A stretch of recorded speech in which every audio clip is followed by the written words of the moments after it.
ಅರ್ಜುನ್ ಸರ್ಜಾ ಹಾಗೂ ಧ್ರುವ ಸರ್ಜಾ ಇಬ್ಬರು ಕೂಡ ಹುಟ್ಟೂರು ಮಧುಗಿರಿಯ ಜಕ್ಕೇನಹಳ್ಳಿ ಅಹೋಬಲ ನರಸಿಂಹಸ್ವಾಮಿ ದೇವರ ರಥವನ್ನ ಎಳೆದಿದ್ದಾರೆ. ಮನೆ ದೇವರು ಕೂಡ ಆಗಿರುವಂತಹ ಅಹೋಬಲ ನರಸಿಂಹಸ್ವಾಮಿ ಜಾತ್ರಾ ಮಹೋತ್ಸವದಲ್ಲಿ ಸರ್ಜಾ ಕುಟುಂಬ ತಪ್ಪದೆ ಭಾಗಿಯಾಗುತ್ತೆ. ಇನ್ನು ಅರ್ಜುನ್ ಮತ್ತು ಧ್ರುವ ಸರ್ಜಾ ನೋಡಲು ಫ್ಯಾನ್ಸ್ ಮುಗಿಬಿದ್ರು. ಪೊಲೀಸರು ಹರಸಾಹಸ ಪಟ್ಟರು. ರಥೋತ್ಸವದ ಬಗ್ಗೆ ಅರ್ಜುನ್ ಸರ್ಜಾ ಮಾತನಾಡಿ, ಜಕ್ಕೇನಹಳ್ಳಿ ನನ್ನ ತಂದೆ ಶಕ್ತಿ ಪ್ರಸಾದ್ ಹುಟ್ಟೂರು.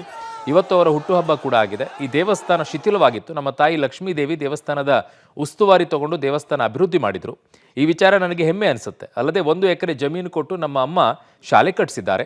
ಪ್ರಪಂಚದ ಯಾವುದೇ ಮೂಲೆಯಲ್ಲಿದ್ರೂ ಕೂಡ ನಮ್ಮೂರ ಜಾತ್ರೆಗೆ ಬಂದೇ ಬರ್ತೀವಿ ಅಂತ ಅರ್ಜುನ್ ಸರ್ಜಾ ಮಾತನಾಡಿದ್ದಾರೆ. ಏನು ವಿಶೇಷ ಅಂತಂದ್ರೆ ನನ್ನ ತಂದೆಯವರಾದ ಶಕ್ತಿ ಪ್ರಸಾದ್ ಅವರ ಹುಟ್ಟಿದ ದಿನ ಇವತ್ತು. ಇದೊಂಥರ ಕೋಇನ್ಸಿಡೆನ್ಸ್, ನಮಗೊಂಥರ ಪ್ರೆಸೆಂಟ್ ಸರ್ಪ್ರೈಸ್ ಅನ್ನೋ ಥರ. ಅವರ 96ನೇ ವರ್ಷದ ಹುಟ್ಟುಹಬ್ಬ ನಮ್ಮ ತಂದೆದು. ಸೊ ಅವತ್ತೇ ಈ ಒಂದು ಶುಭ ಕಾರ್ಯನೂ ಇವತ್ತು ಇಲ್ಲಿ ಊರಿನಲ್ಲಿದೆ. Just wanted to share with you. ನಾನು ಮೊದಲೇ ಹೇಳಿದಾಗ ಇದು ನಮ್ಮ ತಂದೆಯವರ ಹುಟ್ಟು ಊರು. ಇದು ನಮಗೆ ಸ್ವಲ್ಪ ಬುದ್ಧಿ ಬರೋಕ್ಕೆ ಶುರುವಾದ ಆ ಟೈಮ್ನಲ್ಲಿ